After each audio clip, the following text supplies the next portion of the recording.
Hey, Real Nerds listeners, your favorite host Ryan here to remind you that social media is great.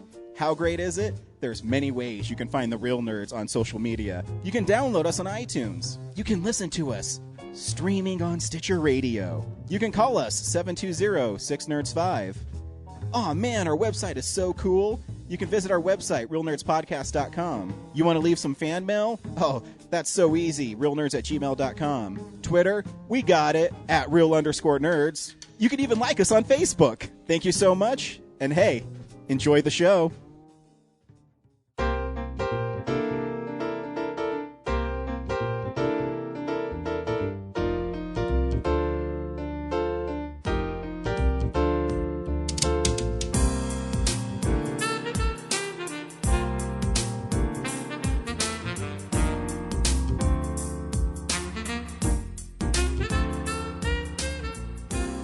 Welcome to Real Nerds at Denver Comic Con 2015. We hope you enjoy the following interview. Welcome to the Real Nerds Podcast, live here on the Denver Comic Con floor. I am joined by Sean. Sean, how you doing today? Doing fantastic, sir. How are you? Cool. I'm doing just fine. Is this your first Denver Comic Con? This is. I've actually attended every year as an attendee, and all previous years I've been downstairs, helping out in the game area and whatnot. But first year on the main floor. Yeah. This year you have an ulterior motive. Yeah. So we're here selling all of our products this year. So what do you tell me a little bit about what you do? Oh, so Mr. B Games is a company I started about 2 years ago. Cool. And we publish board games and card games, tabletop games. Cool. Yeah. Awesome. What kind of games do you do? Where can people find you? We sell through all the retailers. So we're through major distribution. Cool. So you can pick us up at any online shops or friendly local game shops. Cool. And then we've got 4 titles. We released 2 games last year. Okay. We've released 2 games so far this year, and we've got a few more in queue. Cool. So what kind of games are they? All like deck building games? Are they board games? What kind of games are you usually working on? Or are they spread the game? We're kind of a mixed bag. So cool. like our first 2 titles that we released, we have a game called Alien Uprising, which cool. is by Richard Lanius, who did Arkham Horror. Oh, okay. Yeah, so he's the designer of that. So it is extremely robust and takes a long time to get through. You got it. So it's about a 2.5-hour game. It's a cooperative game, though. Yeah. Unlike Arkham. To an extent, I guess you can play Arkham co-op, but yeah. The idea is you're a crew of a crashed starship. You've crashed on a planet, and then you have to work together to kind of run around and find all the parts that fall off the ship and fix it and get off the rock before the aliens come popping up out of the sand and tearing your ship apart. Cool. So a little Starship Trooper-y, kind of pitch black, kind of. That's neat. Kind of an idea. Then the second game we released after that is Spurs. Okay. And it's a sandbox Western. It's got similarities to like how Red Dead Redemption might be. Sure. Would be my closest comparison. Yeah. But really kind of a do anything that you want world. You go rustling horses, fighting a bear. Roping cattle, shooting bears, right. Yeah. You can do literally all of that, robbing banks. Cool. Shooting other guys. You can get into gunfights, duels where you're actually pulling bullets out of a bag in real time and having real-time gunfights with other people. And neat. It's a very, very cool game. It's by far been our bestseller. We're on to a second reprint. We got a new expansion out for it, all that good stuff. So it's been one of our best. Got really, really high praise marks in 2014, and we're super excited about it. Very cool. Then this year we're releasing 2 new ones. Okay. And we thought we were going on the circuit, Origins and Gen Con. Okay. These were our 2 for them, but Denver Comic Con is our debut for these. Cool. And the response has been awesome. We actually have the designer of Realm of Heroes here today. He's been running demos in the booth all day long, and we've had people in and out all day. The game's been selling great, way better than what we expected for the show. And it's kind of an area control. The king's dead, and we're all trying to take over in the area. Cool. No luck, no dice rolling, no card playing. It's just straight strategy. Oh, cool. My guys and your guys, and how do I move and what area do I take? And cool.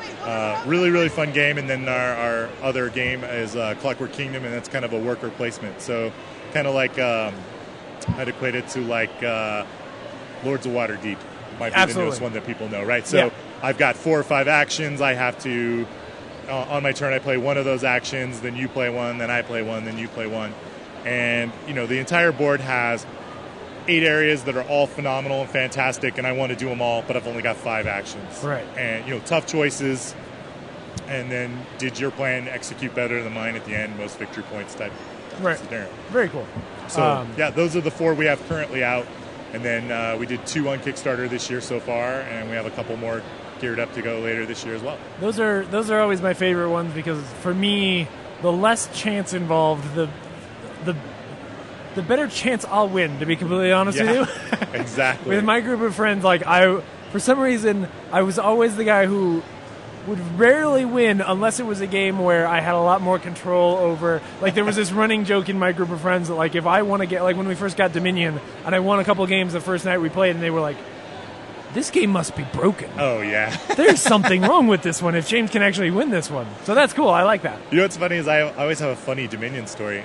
The first time I played Dominion was in prototype form. Okay. And I'd played it with Donald X had designed, I don't know, hundreds of cards. Yeah. And from what I understand is the prototype we played with, we were playing with cards that were released years in advance, like Right. years later. Yeah. So what would happen is I would play Dominion with my friends, and somebody would be like, "Oh, check it out! We're going to play this with this new expansion," and they'd bring this card, and I would go like, "Oh, well, that works like this. I've played this before," and everybody would look at me and they were like, "No, you haven't. It came out last week, right? Like, how could you have played it?" And I'm Right. like, "I swear to you, I've played this guy." Yeah. And it never dawned on me for like 2 years. It's because I had played maybe a dozen games of it in the prototype. Yeah. That's So cool. it's always funny, like, you know, it was surreal though. You know, then the last expansion came out for it, and it was like, oh, what happened? You know, and so it was Yeah. kind of an odd but Very fun. cool. No, that's neat. So let's take a step back. When did you get into board games? Well, you know, what's your story there? You know, I got into Redbox D&D in 1980. Okay. I have a brother that's 5 years older than me, and you know, he got D&D at age 9. I was 5. We played D&D, and then at some point we got into Axis and Allies and Risk and board games and stuff like that. And you know, at 12, 13, I started playing all the Game Master series, Shogun and Fortress America, which is probably still one of my all-time favorites. And then Yeah. it just kind of went from there and there and there. And 2005, I self-published my first game, which was a card game. Okay, cool. And I went down the circuit. I went to all the trade shows, and I hit up all the publishers and tried to get my game published. And Yeah. it didn't work, but I wound up joining a demo team for Eagle Games, and I was, you know, I would just show up at their booth and run games all day, and you know, they'd take care of you, kind of a thing. And I literally am one of those guys that I walked the entire ladder. I worked every job along the way.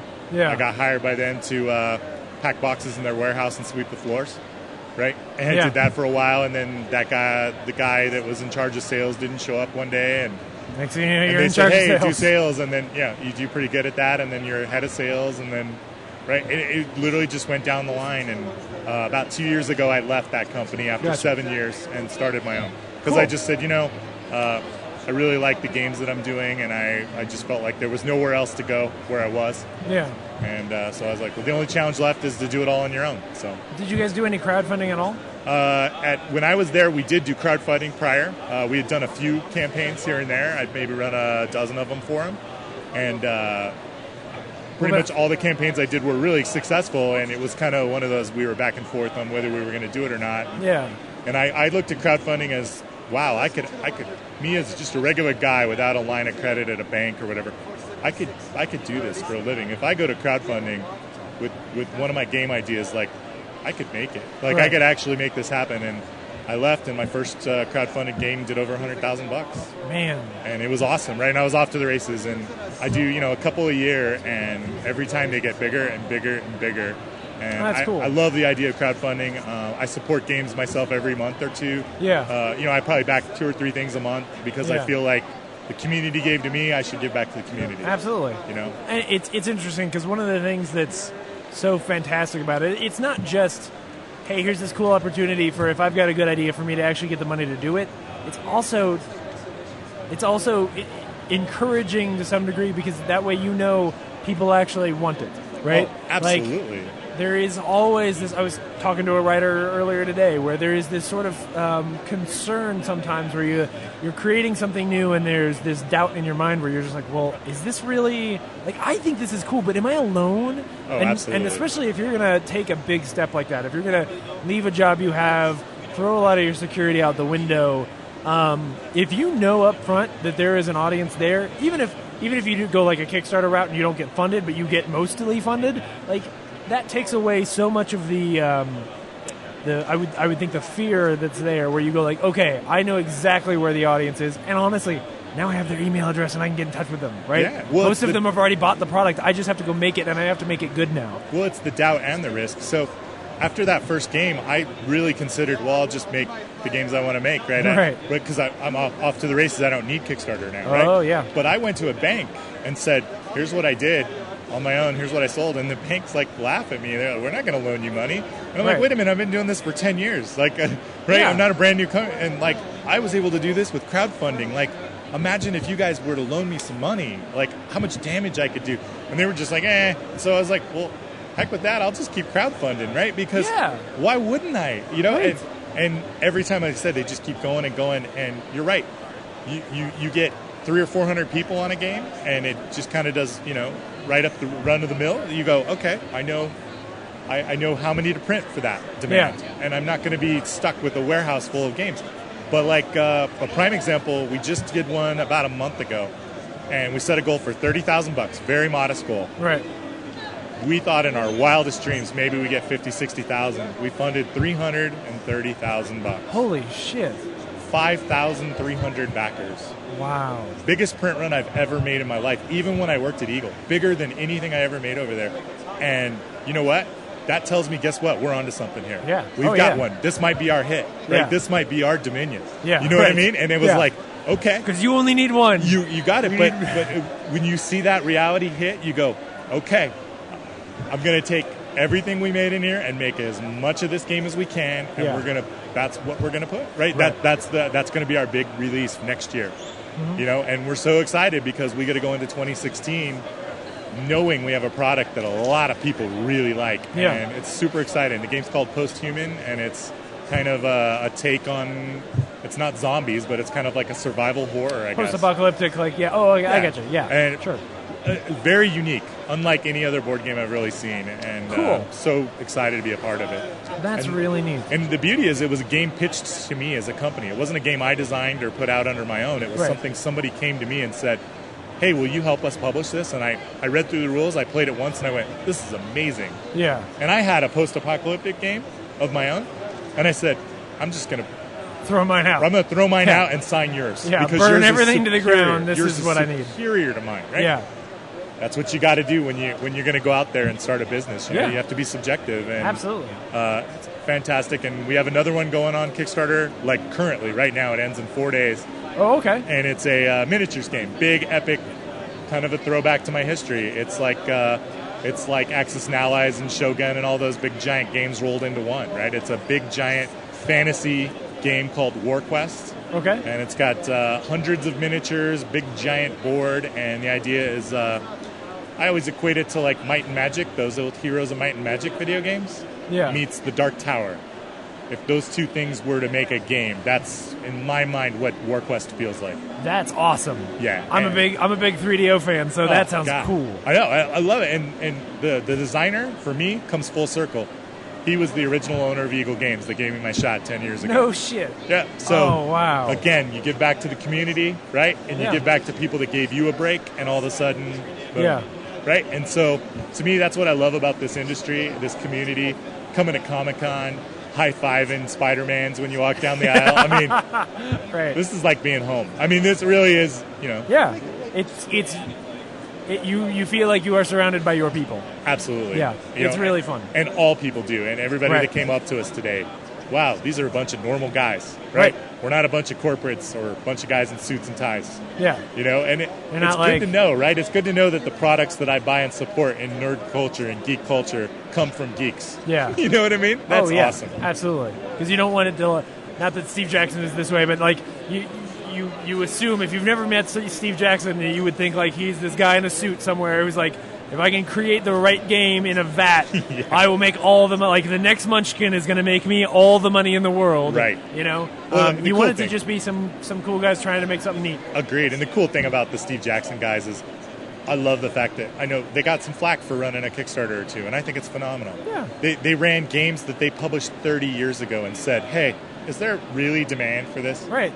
We don't know. We don't think so. Right. We were messing around. We were kids cutting our teeth on these games. Right. Right? I mean, they were literally trying to pioneer a genre, why would somebody think that that Ogre would be popular again? And because honestly, the market for games at the time was very different. Like, before you had that influx of European games, and this honestly radically different way of thinking about how a victory is achieved in a board game.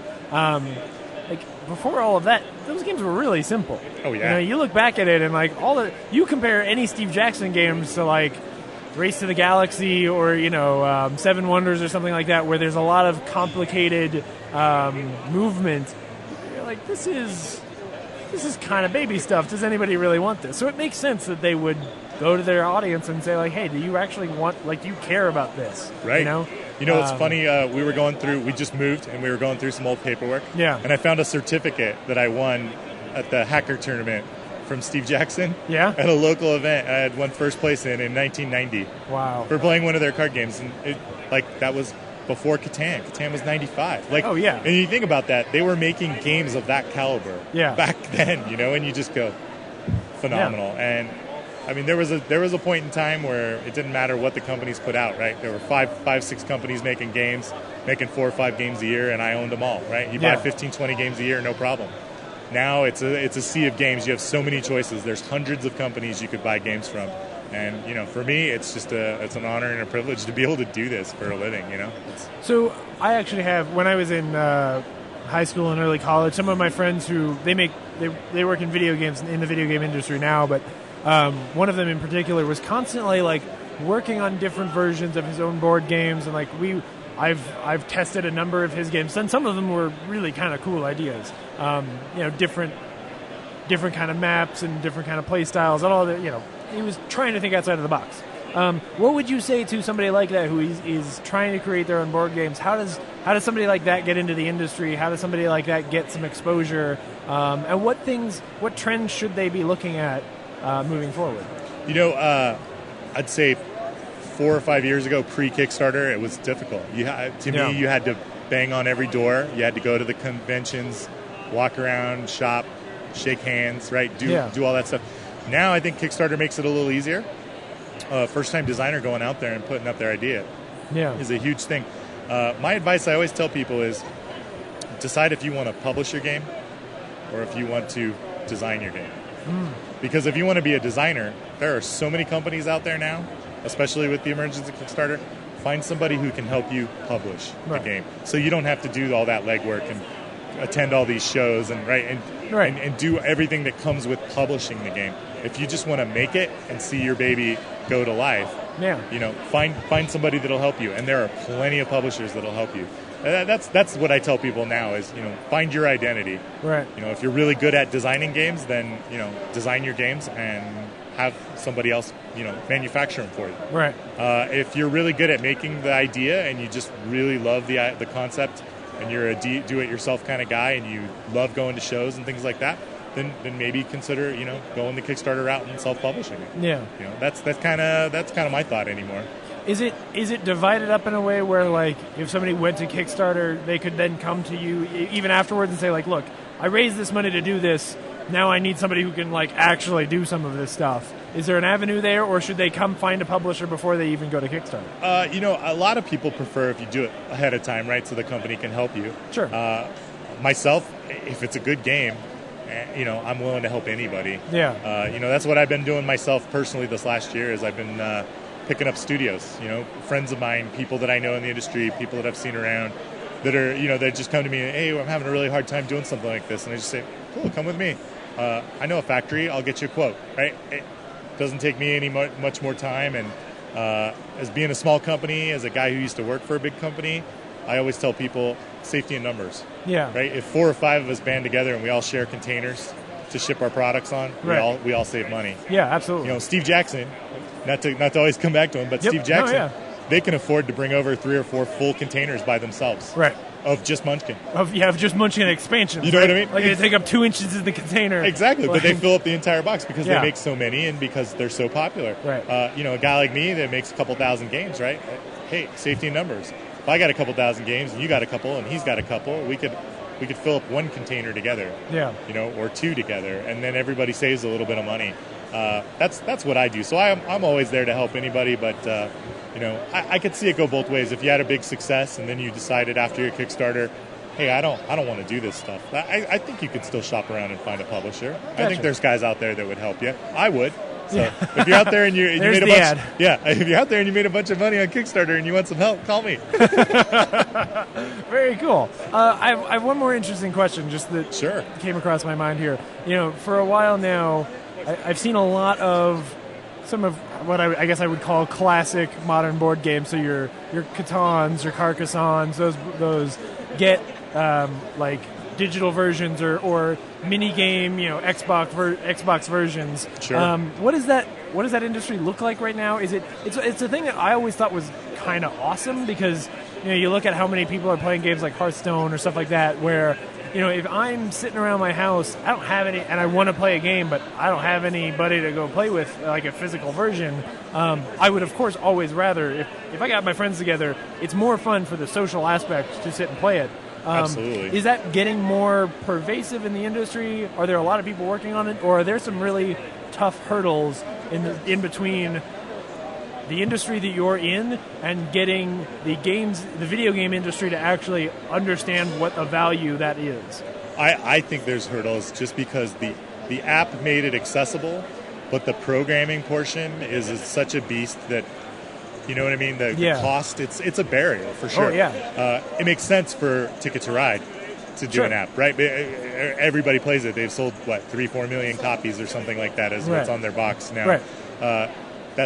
That's a pretty accessible thing, and for a company of their size, I mean, not that they're a big company, but they've sold so many units, that's an easy tool for them to go make. Yeah. For a small guy, that's a tough one. Right. Now, I've seen a lot of companies are actually running Kickstarter campaigns to kickstart for their app, which I think is kind of clever, right? Yeah. Because like you said, you gauge interest. Is there a reason for me to go buy a programmer, hire a programmer to program this? And if lots of people are saying yes, there is, then you hire a guy and you go do it, right? Right.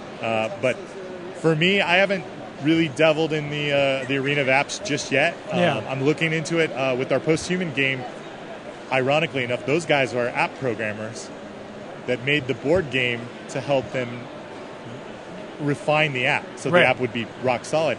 And they came to me because they said, we don't know anything about board games. Help us with our board game. Cool. So I was like, that's great. And so I get the benefit of they'll eventually do an app for the game. Right. So I'll have the board game version and they'll have the app. Cool. So we'll get the cross-promotion between each other. And it was a great partnership. And I do hope to continue to make more and more apps with them. Cool. Or find another studio or in conjunction with two other studios where we can do more digital stuff. Yeah. Because I think digital is important.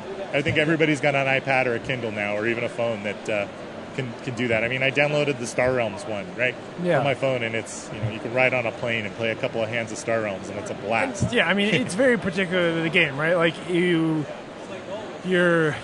Lords of Waterdeep or your Pathfinders or some of those games are probably not games that I think a lot of people are going to play digital versions of. But some of the ones where you can pick them up and play a 20-minute game makes a lot of sense. Right. Well, if they were hot seated, maybe right on a Kindle or an iPad, True. You could pass it around. around. Yeah, that's not but bad.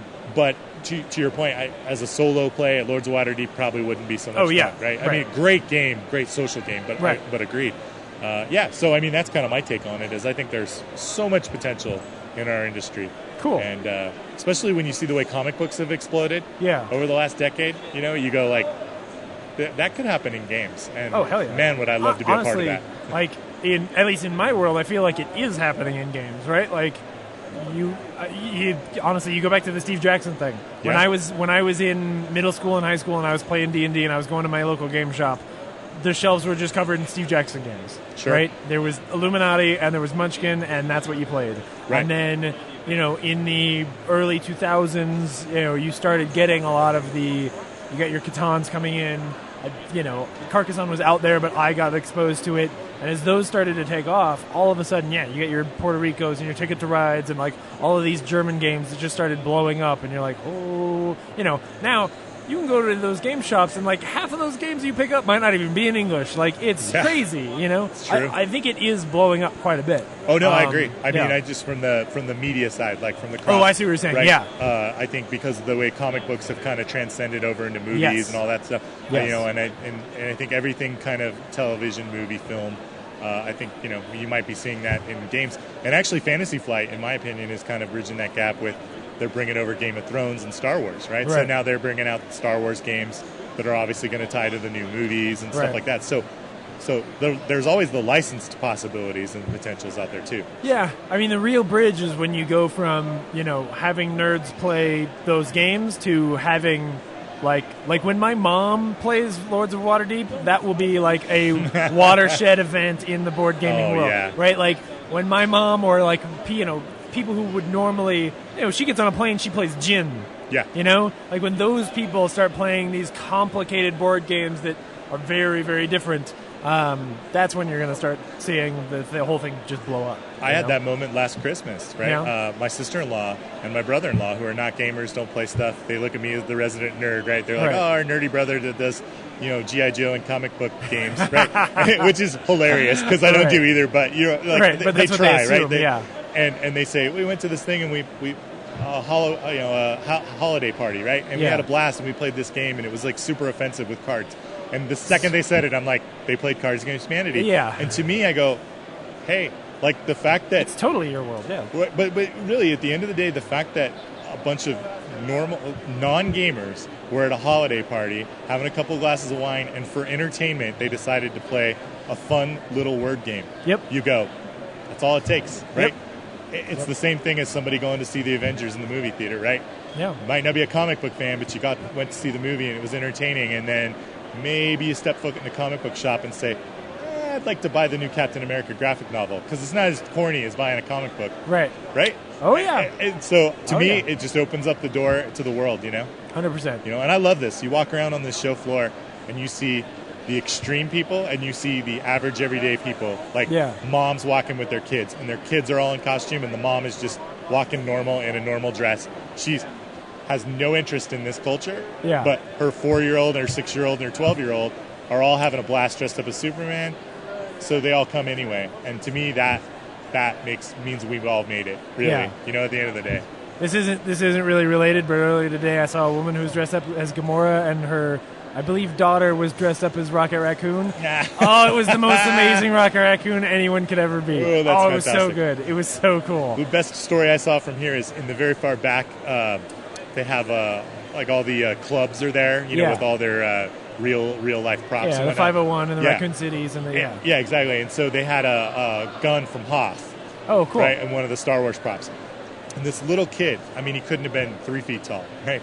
He reaches up to this giant turret, right, with his hands way above his head, and he grabs this turret and pulls it down so he could shoot it.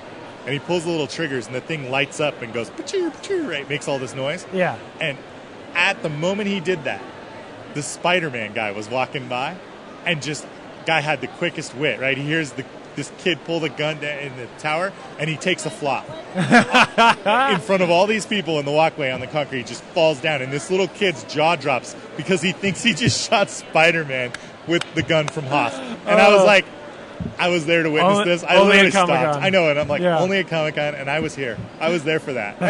And the guy laid there. It wasn't like, and then he got up like, haha. He laid there for a good minute. Right. And He's people like, were I'm laughing. selling this one. And all of us, we were like, did that just happen?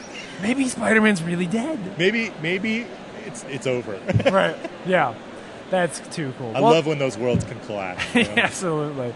Well, thank you so much for coming on the show, Sean. It sounds really interesting. Really quick, one more time. How do people find you? How can they be supportive? Where do we go? www.mrbgames.com Cool. is my website, and it has all my information. You can sign up for mailing lists to learn about any of our games or products. There's a product page on every single one of the games that we make. Usually on the front page, there's a link to whatever Kickstarter we're working on at the time. And, very cool. Yeah, that's the best way to find us. Sweet. Well, thanks for coming and hanging out with us. Thanks for having me, man. Fun. Appreciate it. Thank you. Thank you for listening to this exclusive Real Nerds interview at Denver Comic-Con 2015, and we'll see you next year.